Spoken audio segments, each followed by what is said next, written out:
is Russ. I'm back out on the road. Yeah, I'm in a shopping center right now. Kind of cutting across. It's kind of early in the morning. It's not really in anybody's way yet, but eventually it will be. I'm just kind of getting through this with all the other traffic going on.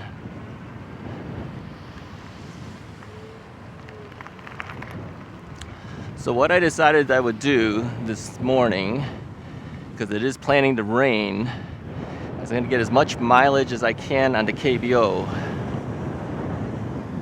By now, you guys would have seen the review, so now I can show you the bike. The review has to come out first before I can show you the rest of the bike, right? So, I'm just doing a range test right now to find out how the KBO does. Now I had to make some decisions on how I was going to do this. As you know, on my previous reviews, I rode this in a certain pedal assist, and then I only throttled to match the pedal assist. Alright, so what I thought would be best to do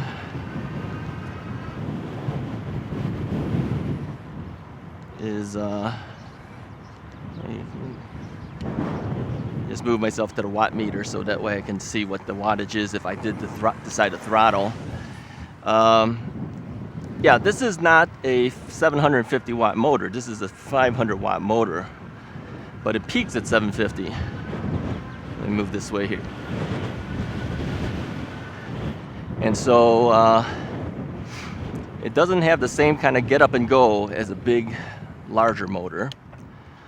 But my theory behind this is, with the smaller motor, you might actually get more mileage out of this thing because you're not going to eat as much wattage. And the battery is fairly large on this bike. So let's see if it actually gives us some distance.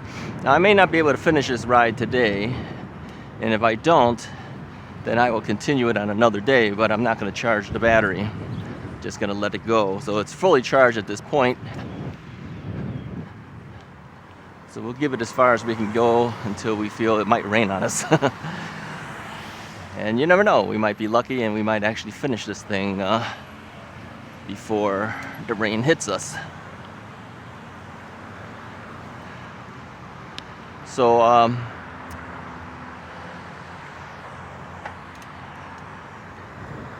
I'm going to go on to the 3-mile path that we typically take and just go around in circles like I had done in the past. All right, I'm just going to move up here, push our crosswalk button.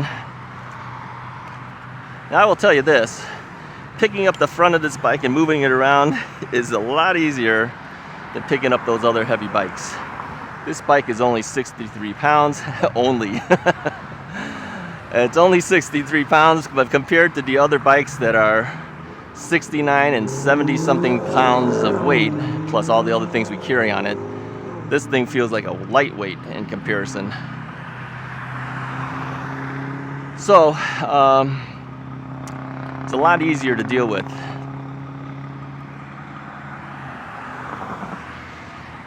I did one more thing too. I did add some additional things onto the bike.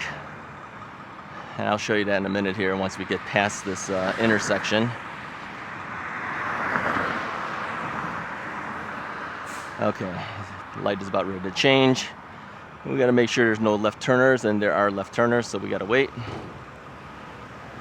This is why I want that crosswalk symbol that tells me that the left turn guys are essentially going to be done.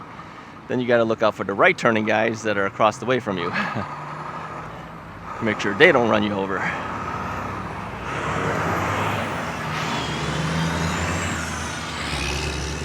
Okay, we're in. So what direction shall we go? Well, some bikes went to the right, so we're going to go to the left. So I added a few things to the KBO. Now, you know that I added the accessory thumb throttle to the half twist throttle. And the reason I did that is because I'm used to a thumb throttle, and it just makes it easier for me to do the things that I do for testing. Besides, this bike will likely go to my wife. She's already claimed it. She says, I like this bike. when you're done, I'm taking it. I says, okay, it's yours. So I added that.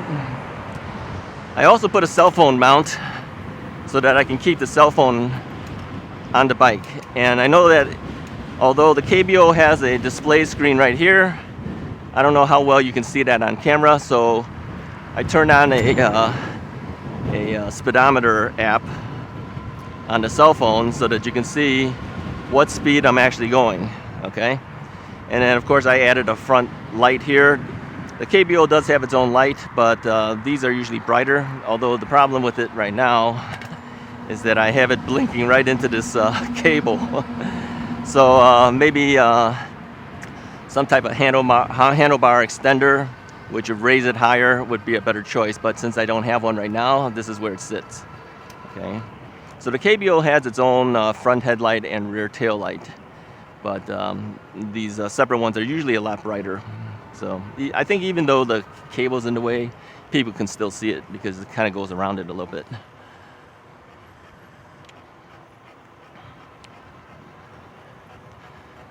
So one thing I did buy for my wife when she does take over this bike after I'm done with my reviews and everything is I bought a shorter stem. I can't see it with the cell phone mount in there. But I bought a shorter stem that only costs like $10 on Amazon. That'll bring the handlebar closer so she won't have to lean forward as much. I'm actually leaning forward a little bit as well. I think I even would like that shorter handlebar stem. So maybe that's something KBO might want to look into as, I don't know, maybe an option or something where people can just buy a stem from them. I don't know. If not, it's okay. You can go on Amazon and pick up one. It's inexpensive. Like I said, it only cost me $10. It just doesn't extend it out as far. And it's a real simple fix. It's just 2 screws and it comes off. Retighten the screws and your stem is on there. So it's pretty easy to do. And then of course you mount your handlebar onto that stem. So yeah, it's not a hard thing to do. So this morning, temperature is a little bit cooler than it was yesterday. I was out yesterday, it was 87, 88 degrees. It's in the 70s right now. So this is the best weather. And being that it's about ready to rain, we got an overcast looking day, so we don't have hard sun hitting us. Now one more thing I added too is a little bell on the side here. Now,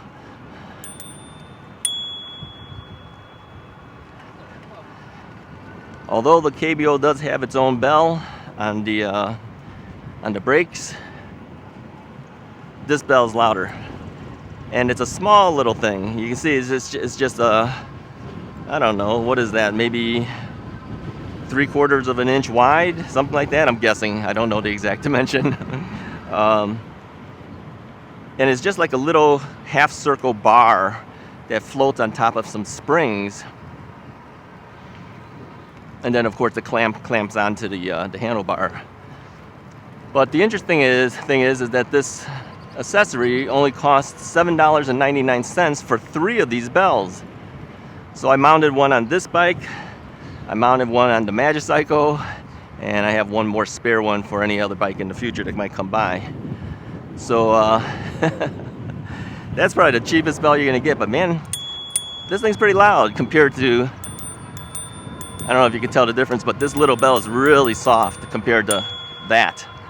All right, so I kind of figure having a bell was worth the investment. Okay, and it's small enough that it doesn't get in anybody's way. It's easy to mount and it's cheap enough. I mean, even if you don't have 3 bikes, buy the 3 of them because it's cheaper than buying a single bell from any other source that I've seen on Amazon. Get them before they know that it becomes popular and they start raising the price on it, right? All right, so how are we doing with this thing? Now, I am on pedal assist level 2, And my gears are sitting at gear number 6. Even so, you can see we're doing about 18 to 19 miles an hour.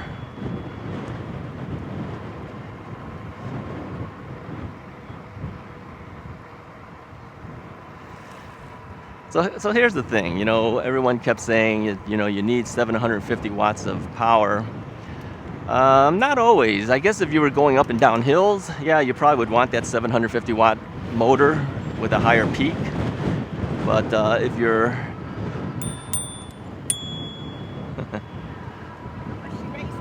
So I tried to do the bell here. It barely does anything. I got to get used to using my thumb on this one.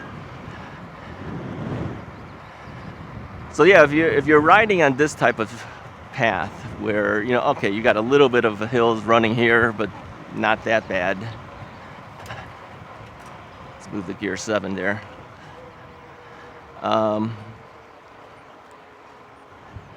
Let's drop back down to 6. Yeah, I can't get up the hill because it's going up. So 7 made it a little bit hard to pedal. Let's move our pedal assist help to 3. The minute I hit 3, 6 seems too easy at this point. So it's actually better that I'm in 7.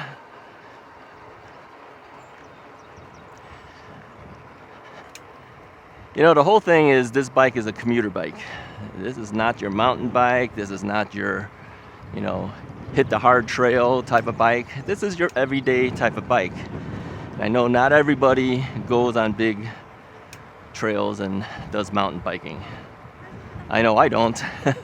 I do mostly these paths. And so even for me, a bike like this would be perfectly fine. But again, I am a heavy guy. I am 250 plus pounds, all right? So for me, I tend to fit better on the big 4-inch tire bikes. But you know, this is a 27.5-inch tire versus the 26-inch by 4 bikes. This is 27.5 by 2 and what is it, 2.4? Am I right? 2.5? I never remember the exact width. It's a skinnier tire. But the thing is so quiet. I mean, because it's not big knobby tires, it's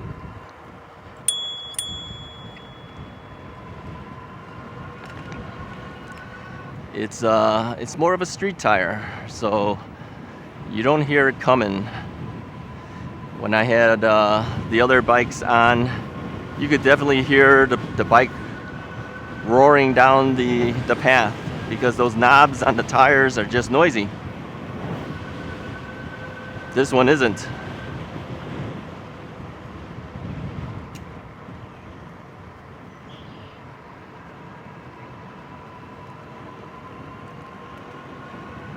So let me see, if I'm pedaling at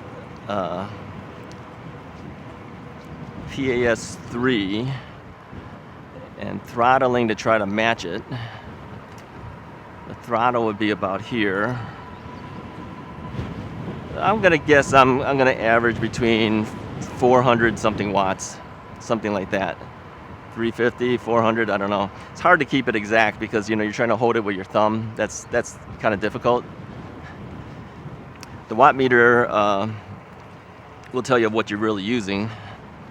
So by pedaling, I seem to be hitting around, well, let's say we average 250 to 300 maybe, something like that. You can see it kind of jumps up and down. I don't know if you guys can actually see it on the camera. Of course, I can't see what you're seeing on the camera at this point.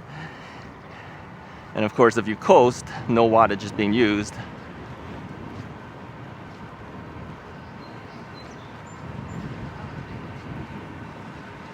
Yeah, I'd say about 350 to 400 maybe is what I'm really using. I mean, there's times I'm passing to 400. It takes a little more wattage as I'm going up a hill and things. But I know that I don't have the endurance to pedal this entire thing while I'm testing this out. So I'm gonna need to use the throttle. So I think For this particular bike, as we do the range of the battery, we're going to be a combination of throttle and pedal. And I'm not going to do hard throttling. I'm just going to feather it a little bit, kind of give myself a break from pedaling while we continue going. Now, I mentioned in the original review that we had to change the brake pads on the front brake. The brakes are actually really good on this bike, I'm telling you. When I hit the brakes, okay, you can see we slow down quite quickly.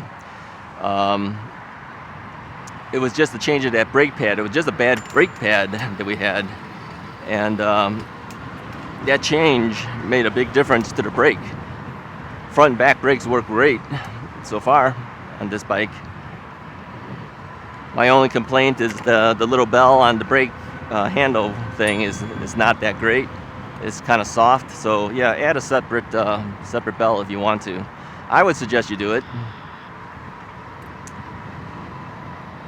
You want to let people know you're coming.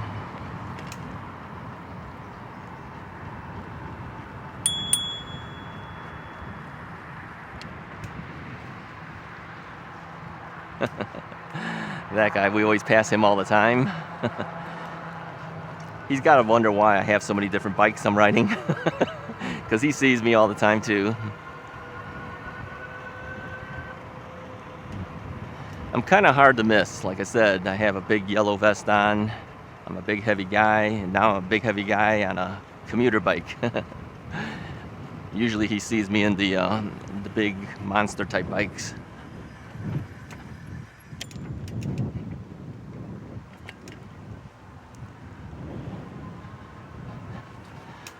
So yeah, it's a nice day today. It's a nice day for a bike ride, for a bike test.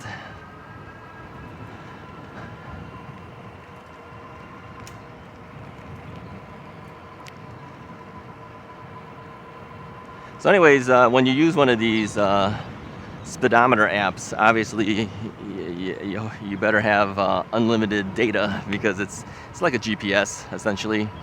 The GPS tracks you. See, it's not that powerful. Got to use this bell. I'm just used to hitting the trigger on this bell that's on the brake levers, because that's how it is on my other bikes as well. But this bell just is not loud enough.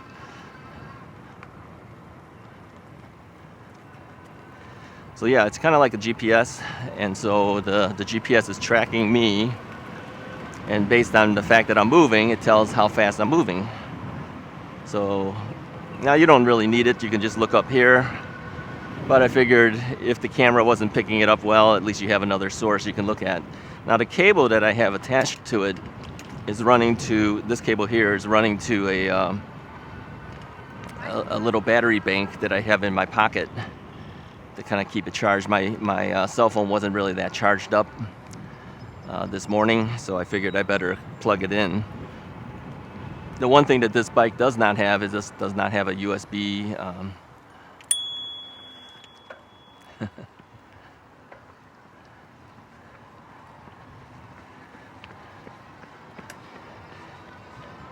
heavy traffic. This bike does not have a USB port to plug into, so you cannot charge your cell phone with the battery that's on the bike. Yeah, so I have a separate battery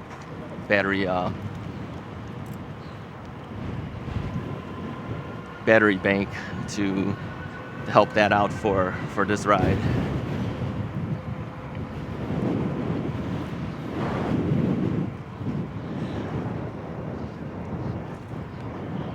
Yeah, so who is this KBO bike for? Well,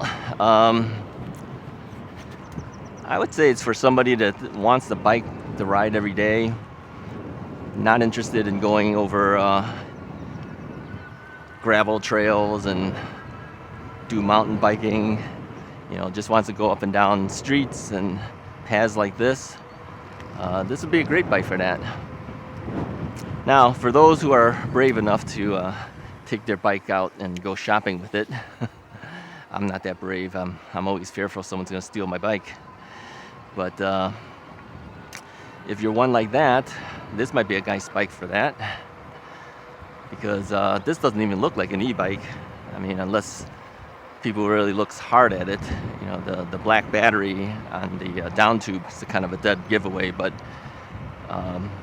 if it was all white, you'd never really know that was an e-bike. It just looks like a regular bike. So it's more modest.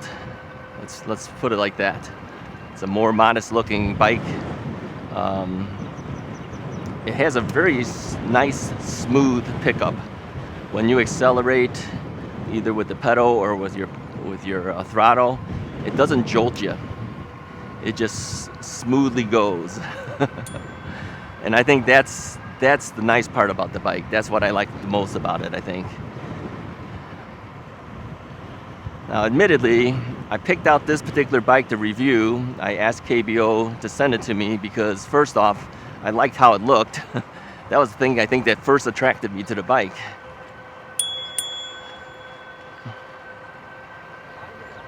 Yeah, this bell is a lot louder. Yeah, so the looks attracted me right off the bat. And then I kind of thought about my subscribers, and I said, well, a lot of my subscribers are senior riders. A step-through design would be nice. I mean, a true step-through design. You know, not like a mid-step step-through, a fully true step-through. And then I said, it's nice that the sleek lines on it gives it a more modest type of look, so you don't really think you're really riding an e-bike. People don't see it as an e-bike. I think most people would look at this and say, that guy's just got a regular bike. So those are the things that attracted me to it. And then I took a look at the wattage. All right, because I'm kind of thinking like you guys as an average consumer, and I saw the wattage at 500 watts. I go, 500 watts, and it's not 750. Well, you know what? You don't need the 750. For most of the time, you don't need it. I mean, we're doing pretty good here. We're moving at a fairly decent clip.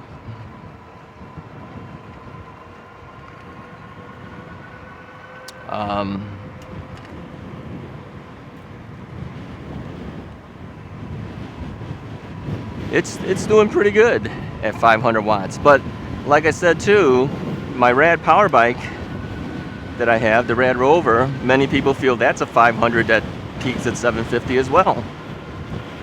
So really, whether a company calls it 750 or they call it as a peak of 750, it's the same thing. Now, other bikes, of course, are true 750 watt motors that peak well over 1,000.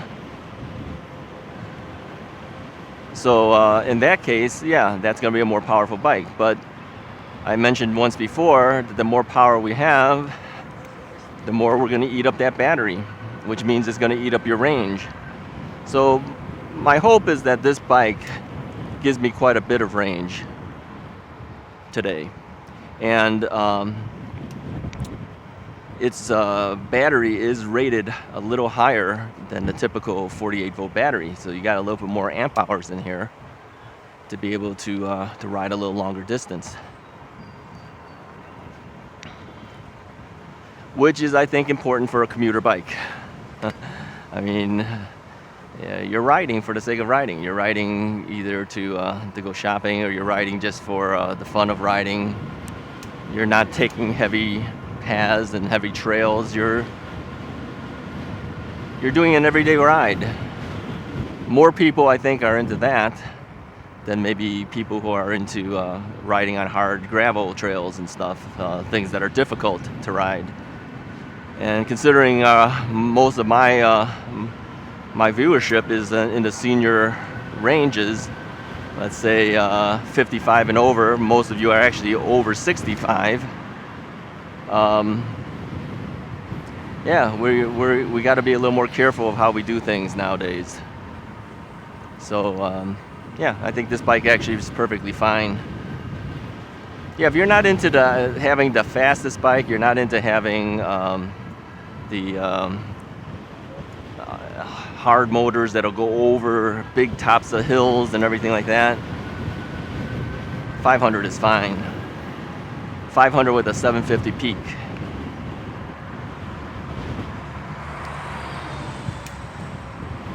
I will say, on your left. She was fading to the left, so I had to hit the brakes. I don't know whether she can hear me anyways. She might have something in her ears. Yeah, let me bring up something else since we're on different topics today. Somebody had asked me what I thought about riding along with pedestrians and stuff on the bike trail. Well, yeah, they're going to be there. I think there might actually be more pedestrians on the trail than the bikes, to tell you the truth, at least on this trail.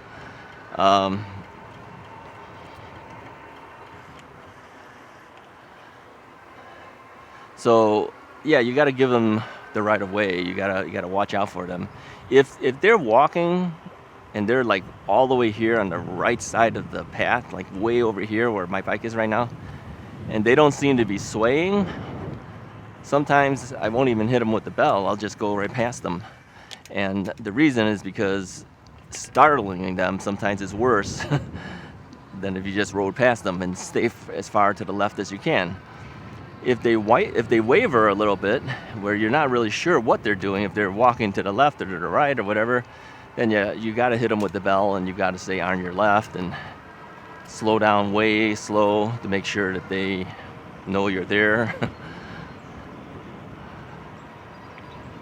Everybody's different, okay? And every situation's different too.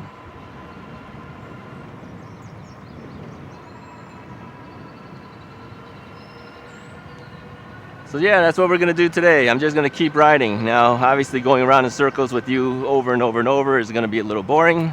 So what I'm gonna do is I'm gonna cut us out now here, and I will continue on as we get closer towards the end of our entire ride. And then at least I can report back how we did at the end of all of this. So stay tuned. I'll kick you guys back in as we get close to the end of this ride.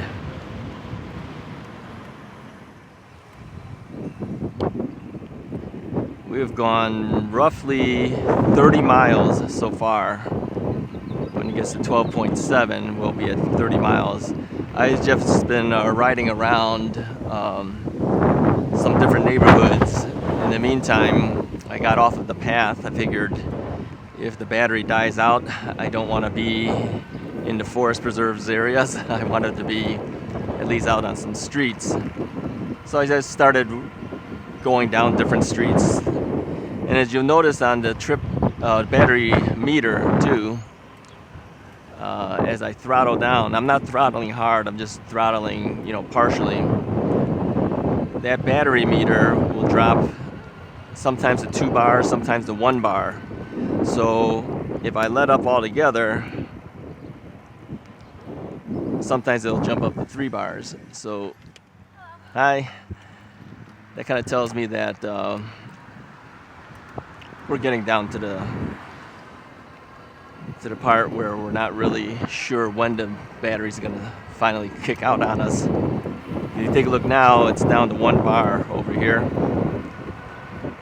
If I let up on the throttle, we'll jump to 2 bar. So I think we're getting close to its end. So far we've hit 30 miles at this point. If I had to guesstimate what's left, I'd say another 1 or 2 more miles before it finally kicks out. And so I would put this battery at about 31 to 32 miles. Yeah, something like that, based on my weight, the fact that I was pedaling and throttling the entire time. Throttle not being hard throttling, but partially. and we have heavy winds up against us the entire time. All things considered, that's actually pretty good. That's actually pretty good for a commuter bike, I would say, because you know, you're just riding around town and kind of leisurely ride, that type of thing. Yeah, that's a good distance. Now, if you were lighter in weight than me, because I'm pushing its weight limits. If you were lighter than me, you'd get a lot better battery range than I am.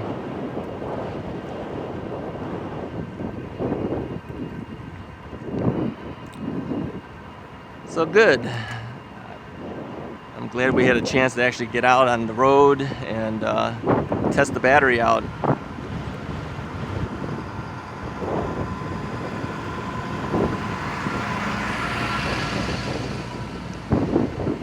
Anyways, we'll get back inside and we'll talk a little bit more about the bike and give you my final conclusions. So I got 31 to 32 miles of range. Now, you might say that that's kind of low because they actually rate this battery from 30 miles to 55 miles of range.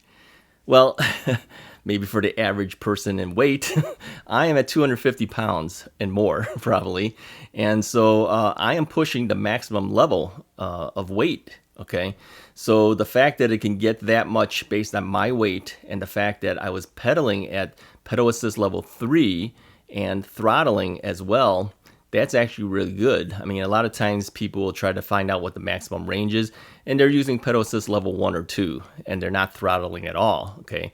And many of them weigh a lot less than I do. So yeah, if you were doing that, you're probably going to get your higher range, all right? I was trying to do it more realistically, based on my own weight, based on my own style of riding, what can I get? And I can get 31 to 32. All right. So overall, the battery is very strong. It's very powerful. It's 48 volts, and they give you 16 amp hours. Now, the typical battery that you find on a lot of these bikes are 14 amp hours. So you get a little bit more range because of that. And they're better cells. These are Samsung or LG cells. So overall, I would say KBO gives you quite a bit for the money. Yeah. And if you're looking for something that's stylish, something that's easy for a commute, I don't think you can do too much better than this, all right? So if you're looking for something like a step-through model, consider the KBO Breeze. I think it's going to be something you would be happy with. Anyways, I hope you liked this review. If you did, go ahead and hit that like button, hit the subscribe button. I'll talk to you guys next time.